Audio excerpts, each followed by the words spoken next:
bienvenue, c'est le 17e numéro de l'ESC Made in France. Merci de nous écouter et d'être toujours aussi fidèles, vous qui êtes si nombreux. Euh, Bonjour Adil, Bonsoir. bonsoir, bonjour Corentin. Bonsoir, oui, il fait nuit. Et bonsoir, oui, bah oui, ça y est, on est à l'heure d'hiver, là, c'est la dépression. Bonjour Alexandre, bonsoir. Bonsoir, l'hiver approche et nous aussi, on a très hâte que la saison d'Eurovision commence et que Débute, oui, les meilleurs se terminent. c'est la bonne nouvelle en fait de l'arrivée de l'automne et surtout de l'hiver, c'est qu'on sait que la saison d'Eurovision s'approche. Et enfin, bonjour, bonsoir Arthur. Bienvenue. Bienvenue, évidemment, oui. Donc aujourd'hui, nous avons entre guillemets 5 grosses news à traiter. Bon, après, il y en a certaines qui se rejoignent plus ou moins. Et donc on va commencer tout de suite. Alors avec ça, c'est parti.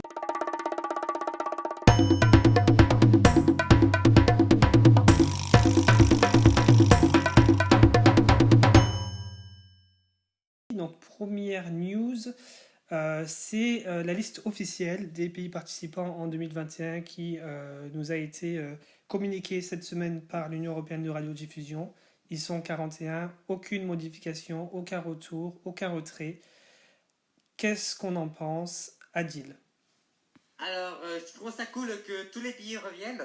Bon, après, c'est un peu con qu'on n'a pas de retour comme le Monténégro, la Bosnie-Herzégovine et la Turquie pour, voilà, avec ce qu'on connaît, et ainsi que la Hongrie. Mais je trouve que c'est cool qu'on a les mêmes pays. Oui, Ouais. c'est un point très positif. Et puis il reste d'autres pays pour savoir s'ils vont reconduire leur artiste. Je pense à la Macédoine du Nord, la Serbie et l'Arménie. Et puis je viens d'apprendre, selon des rumeurs et des sources non officielles de la chaîne russe, que Little Big serait reconduit. Et oui, ce serait génial, n'est-ce pas? Ouais, c'est génial. Ah, Ouais, c'est des rumeurs. c'est des rumeurs, on reste précautieux. Alex? Moi, ce que j'en pense, c'est génial. Pour moi, en fait, j'avais pensé à ça au boulot, je crois, ou bref, je sais plus quand c'était.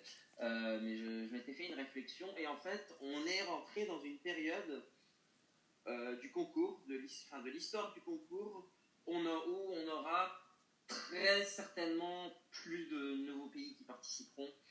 Et on va avoir une période de Stagnation. Des pays qui participent. Oui. Et je trouve que c'est à la fois bien et dommage. Dommage, bon, parce que c'est vrai qu'on aime toujours les nouvelles têtes, notamment avec le Kazakhstan qui devrait être invité selon moi, mais qui ne l'est pas pour une raison que j'ignore. Mais c'est bien aussi parce qu'au moins, ça permet d'avoir une continuité, si vous voulez, tous les ans entre les participants. C'est-à-dire que par exemple, on n'aura pas, je sais pas, bon, mis à part la Hongrie récemment et le Monténégro qui ont abandonné l'aventure, mais par exemple, si jamais pendant, mettons, 5 ans, on a toujours la même line-up, ce qui est probable, sauf s'il y a certains pays qui se retirent pour des raisons financières, etc.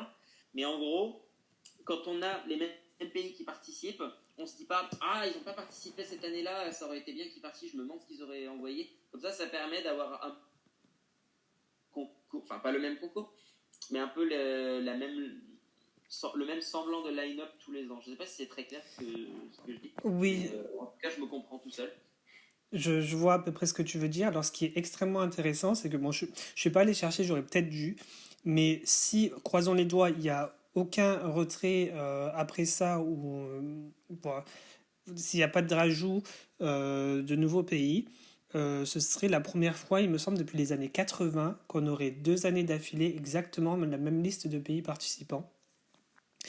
Si c'est pas plus que ça, même parce que même dans les années 80, déjà, ça fluctuait pas mal.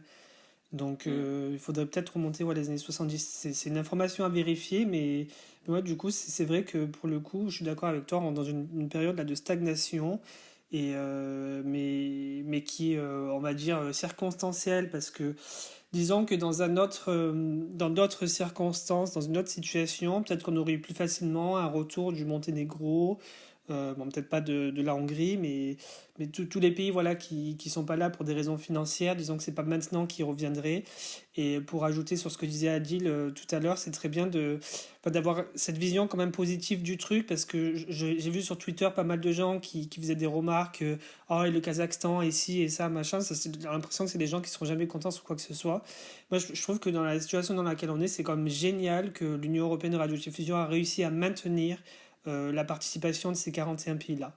Ouais, et qu'on n'ait aucun désistement, ce qui est surprenant, parce que c'est vrai qu'on aurait pu penser qu'il y a encore des pays qui disent ah ouais, mais non, c'est peut-être pas encore trop sûr, on va peut-être encore attendre un an juste pour être sûr, et que non, et qu'à la place, tous les pays soient prêts à prendre leur revanche sur cette maudite, ce maudit souvenir qu'est 2020. Et effectivement, comme tu disais aussi, alors pas le nombre de participants, mais en tout cas, c'est sans doute l'une des premières fois depuis longtemps qu'on a les mêmes pays qui participent, enfin la même liste exacte de pays d'une année sur l'autre qui participent, parce que le nombre de participants en lui-même, c'est déjà arrivé qu'on ait le même, par exemple, en 99 et non pas 2000, 2000 et attends. Et puis même assez récemment, dans les années 2000 et 2010, on a eu 2 années de suite où tu avais 42 ou 43 pays qui participaient. Ouais. Donc oui, au niveau du nombre, c'est pas si rare que ça. C'est surtout au niveau... Je sais plus quand c'était, je crois que c'était 97-98, là où c'était 25 pays. 25, ouais, c'est vrai. Voilà. Ok, Arthur, tu voulais dire quelque chose toi aussi sur la liste des participants qui a été confirmée cette semaine? Je pense que vous aviez un petit peu tout dit, mais je voulais dire aussi que le fandom anglais a eu très peur, parce qu'il n'y avait aucune nouvelle de la part de leur pays. Et que effectivement ça fait extrêmement plaisir de voir autant de participants pour l'Eurovision malgré cette situation sanitaire mondiale. En tout cas c'est très cool, et voilà, j'attends juste que le Kosovo commence l'Eurovision. Ah oui, alors là, c'est autre chose là. Avec le Liechtenstein, tu vas pouvoir attendre quelques années. Voilà, t'as le Kazakhstan que énormément de gens attendent. Tu dis c'est vraiment. Kazakhstan aussi. Hein. On est vraiment au bord, mais le Kosovo c'est le level au-dessus, quoi. Le Liechtenstein, je pense que c'est le plus probable de toute cette liste, parce qu'en fait, la raison pour laquelle ils sont pas là, c'est que leur diffuseur est pas membre de l'UER. Oui, c'est vrai. C'est vrai. S'ils le sont un jour et qu'ils arrivent à être membres, l'UER acceptera leur participation. Ah, les pauvres, ça fait une bonne dizaine d'années qu'ils essayent, quoi. Ok. Avant de passer, j'aimerais juste finir sur une petite phrase que je me suis dit aussi dans la tête et qui m'a fait rire aussi. J'espère qu'elle vous fera rire aussi, mais je trouve que c'était inspirant. C'est que l'Eurovision, comme on le sait, avait été créée à la base pour unir l'Europe après les dégâts de la Seconde Guerre mondiale. Et aujourd'hui, l'Eurovision en 2021, c'est pour unir l'Europe face aux dégâts du coronavirus. Voilà. C'est vrai, c'est une très bonne remarque. Enfin, je sais pas si c'est particulièrement drôle, mais c'est pas drôle, c'est vrai en fait. Et oui, voilà, c'est ça. Moi, ça m'a fait un peu rire. Et c'est une belle observation. Donc, le Junior cette semaine, c'est la scène qui nous a été présentée. Là-dessus, Alex voulait nous dire quelque chose, Alex? Ouais, moi personnellement, je la trouve très jolie, cette scène. Et le fait que le concours soit délocalisé, je trouve que ça gâche pas le truc. Du coup, ça veut juste dire qu'on aura 13 fois la scène, du coup, cette scène-là dans tous les pays, ce qui est marrant. Bon, c'est pas exactement 13, on va en parler un petit peu après. Oui, parce qu'on verra qu'il y a des pays qui ont voyagé au même endroit pour filmer leur performance. Mais du coup, oui, ce que j'aime beaucoup avec cette scène, c'est la simplicité déjà. Je trouve qu'il y a un bel effort qui a été mis dedans. Et avec les bons plans de caméra, ça peut donner des trucs tout à fait clean et très pro. Et je suis très content. D'accord. Arthur, tu veux dire quelque chose là-dessus aussi? Eh c'est très joli. Oui. Voilà. Merci Arthur. Alors non, moi je vais faire le chieur, je pense, comparé à vous deux. Je trouve que c'est très bateau, c'est-à-dire qu'il n'y a rien d'original à propos de cette scène. J'ai l'impression de l'avoir déjà vu 10 fois à l'Eurovision, quoi. Enfin, Oh, Enfin, bon, j'exagère un petit peu, mais dans le passé du junior, je suis quasi certain que tu en avais une ou deux qui ressemblaient bien, mais bien à celle-là, quoi. J'ai l'impression que ça manquait un peu d'inspiration. Bon, tu me diras, après, tu regardes le logo, bon, c'est une boule, ils ont voulu faire des trucs un peu ronds, un peu arrondis, bon, voilà, pourquoi pas. Enfin, ça colle au logo, c'est bien. Mais du coup, pendant que tu parlais, Alexandre, j'ai eu une réflexion assez intéressante. Je me suis dit, mais c'est intéressant que cette année, le slogan soit Move the World et qu'on ait enfin, cette configuration de concours inédite Ouais. du fait que la plupart des pays vont enregistrer chez eux les performances parce que du coup, ça colle parfaitement au logo, enfin au slogan, pardon, Oui, c'est pas con ça. du concours. Donc ça aurait pas pu mieux tomber finalement que cette année d'avoir un slogan qui s'appelle Move the World. Ouais, et puis en soi, on voit tous cette configuration comme une contrainte, mais en soi, je veux dire, si l'Eurovision avait été créée maintenant, rien n'aurait empêché les organisateurs de se dire, bon, bah, les pays, on les fait chanter au même endroit ou alors dans toute l'Europe. Parce qu'au final, ça reste quand même assez intéressant comme concept de faire chanter tous les pays dans leur pays, et du coup, on change de pays à chaque participateur, enfin à chaque performance. Je sais pas si vous voyez ce que je veux dire. Oui, oui.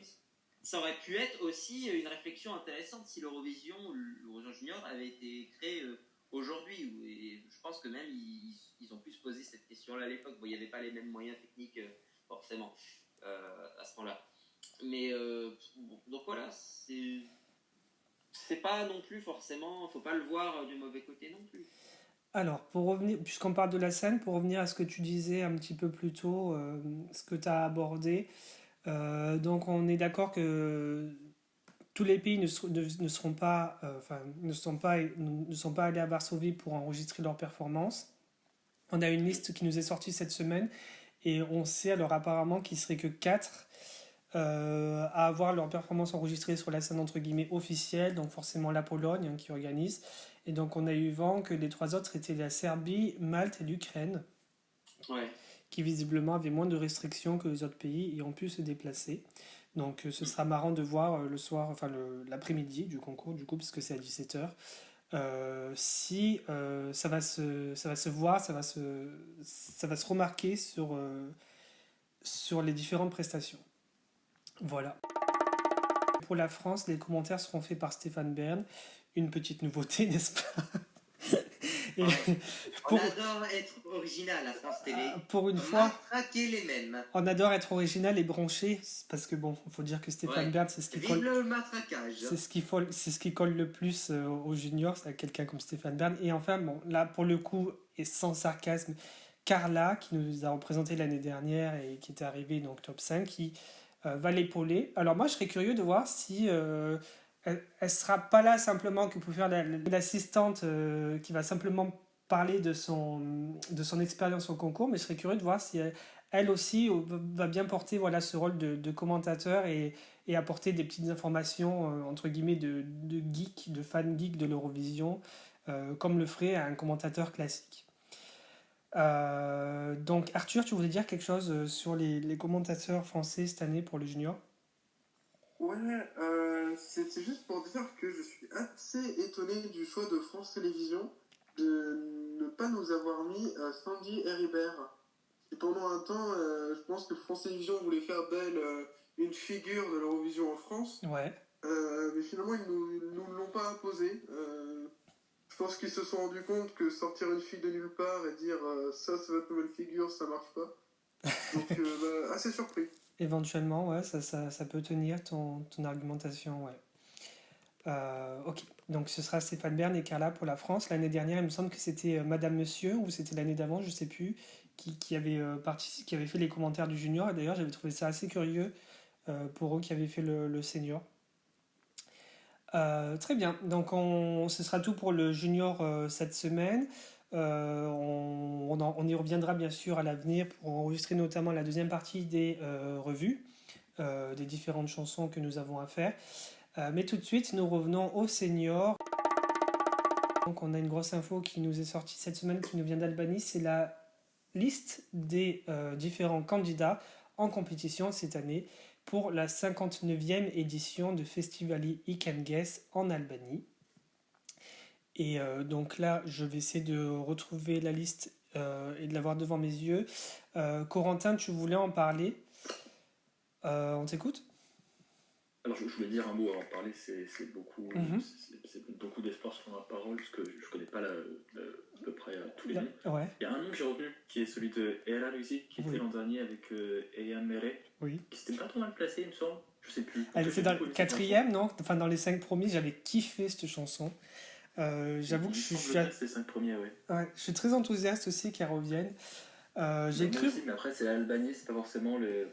Ouais, Comment dire, on n'est pas en Suède, ce sera pas les mêmes patterns qui reviennent chaque année. Ce truc, on tout venir avec une balade, on sera trop dégoûté. On verra bien, mais dans tous les cas, ouais, je ne peux m'empêcher d'avoir un peu d'espoir pour ce nom-là.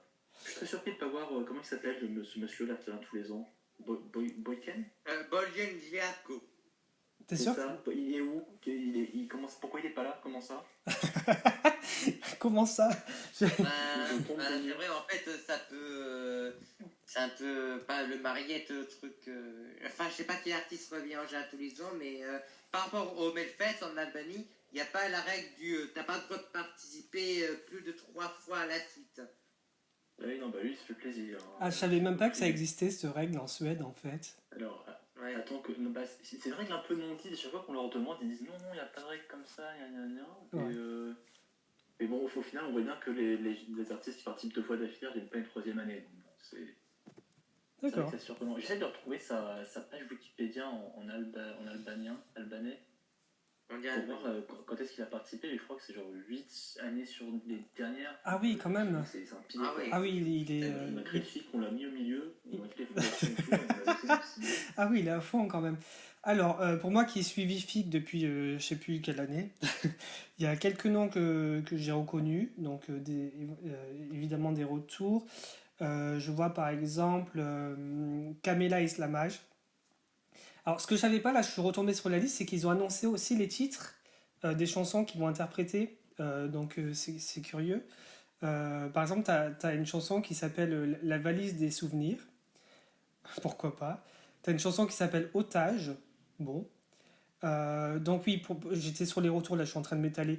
Donc, ouais, j'ai Kamela Islamaj que je reconnais. Florent Abrachi aussi, je sais qu'il a déjà participé. Je peux pas. Alors, ce qui est marrant avec Festival et Weekend Guest, c'est que tu peux tester. Comme c'est pas un concours qui est super, on va dire, populaire dans la fandom, du coup, enfin, le peu de gens qui s'y intéressent, dont moi, on a le souvenir de certains morceaux, en fait. C'est-à-dire que c'est là où tu peux voir comment fonctionne la mémoire des gens. Et moi, je me rends compte que pour le coup, j'ai la mémoire des noms plus que la mémoire des visages. Parce que là, je vois la liste, je reconnais les noms, mais je pourrais pas du tout dire quelle tête ils ont, quoi. C'est ça qui est drôle. Et donc voilà, on a d'autres titres qui nous sont sortis. Bon, on en reparlera évidemment plus tard. Normalement, enfin, s'ils font comme ces dernières années, l'Albanie devrait sortir les chansons d'ici moins d'un mois.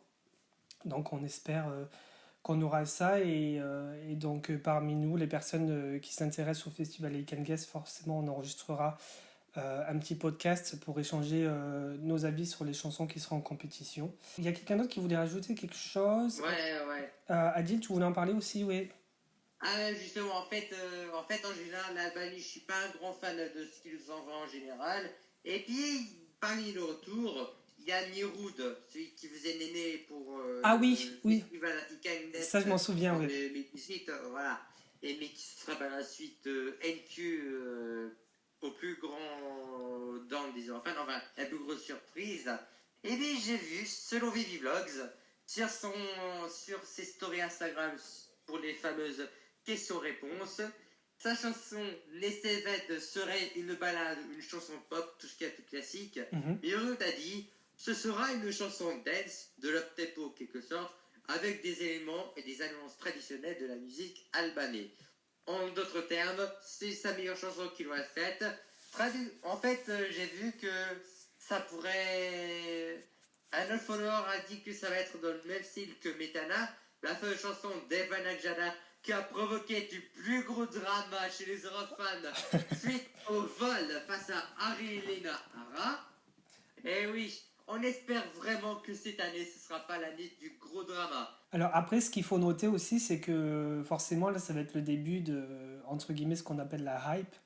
C'est-à-dire Ouais. tous ces artistes qui sont en compétition dans les NF et qui vont faire des, entre guillemets, previews, des petits extraits ou des trucs sur Snapchat ou sur tous les réseaux sociaux pour dire Ouais, ouais. préparez-vous, ça va être génial, quoi. Donc, je pense Et qu'il au faut, final, c'est claqué au sol. voilà, il faut se méfier un petit peu de ça aussi.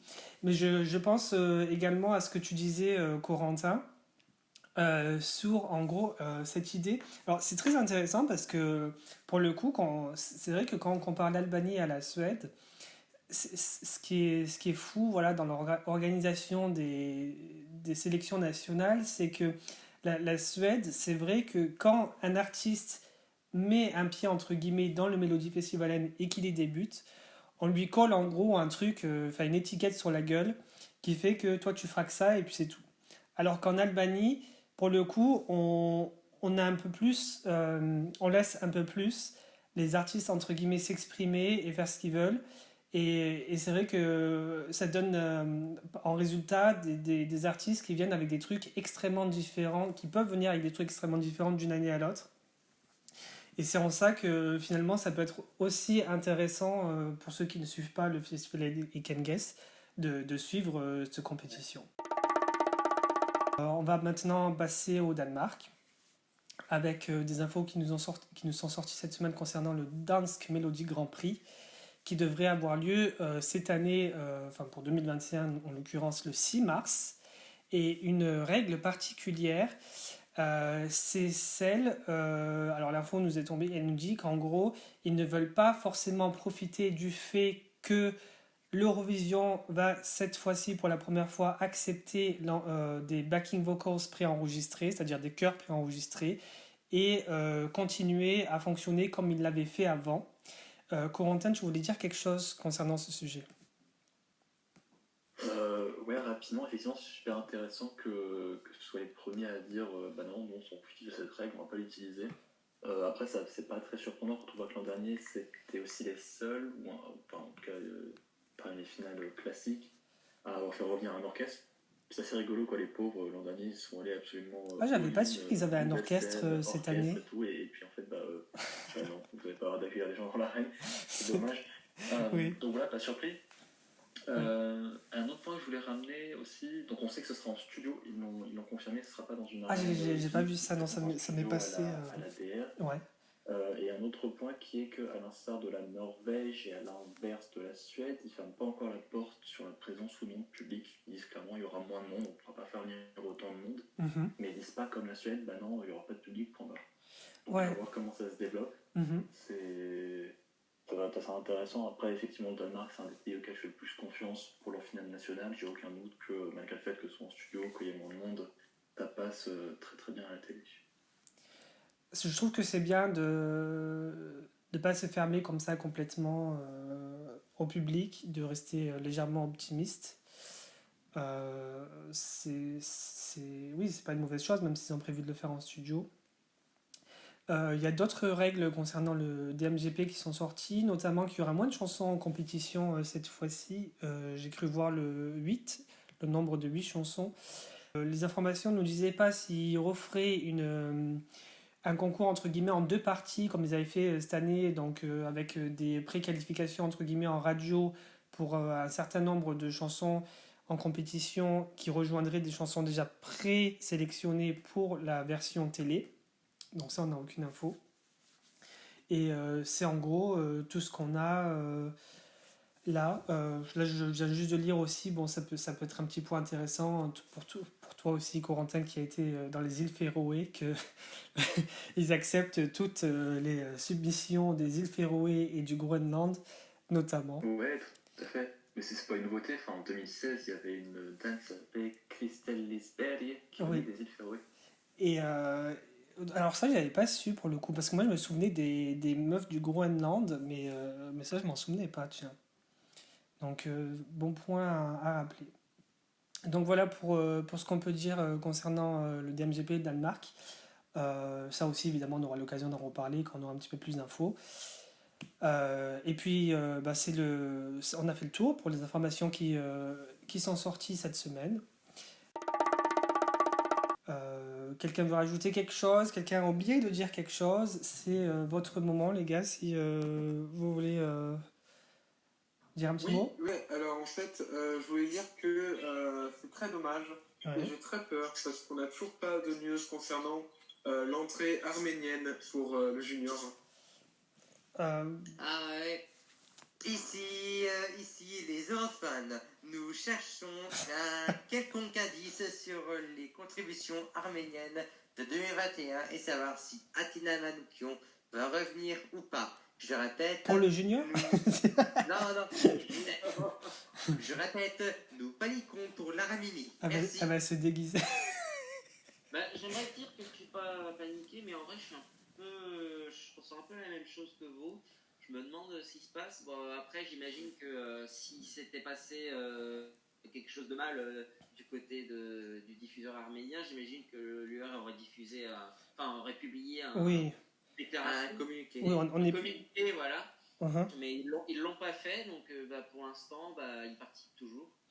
Je pense pas qu'on soit dans une situation si grave que ça puisse amputer vraiment à leur participation aux juniors. Je pense que ce sera comme la Géorgie, ils vont nous faire le coup du on vous présente la chanson dans les derniers jours et puis voilà quoi. Ouais, enfin, dans les tout derniers jours. Et un peu Allez y penser. si jamais ils mettent autant de temps à mettre la chanson, on peut espérer qu'elle soit bien. Oui, Ouais. voilà. Qu'ils mettent plus de temps à la mettre. On va rester optimiste, on va dire, espérons que ce soit la chanson, la meilleure chanson de la compétition cette année. Voire même de tous les temps.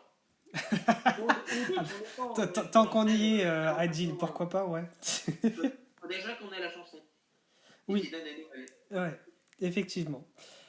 Bon, c'est tout ce qu'on avait à dire pour le coup pour le programme de cette semaine. Merci beaucoup de m'avoir rejoint, les gars, et d'avoir, comment dire, honoré le public de votre présence.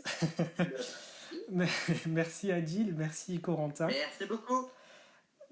merci Alexandre et merci Arthur. Et puis on se retrouve très rapidement pour de nouvelles infos. Espérons peut-être un nouveau podcast sur le junior cette semaine. Si par surprise la Géorgie et l'Arménie nous sortent leurs chansons plus tôt que prévu, ce serait super cool. Et puis sinon, d'ici une semaine éventuellement. De toute façon, là maintenant que c'est de nouveau le confinement, on a le temps de discuter Eurovision, on a que ça à faire. Donc voilà, merci beaucoup de nous avoir écoutés, de votre fidélité. Et donc on se retrouve à très bientôt. Bye bye. Allez, à ciao, bonsoir. Au revoir. À plus. À plus.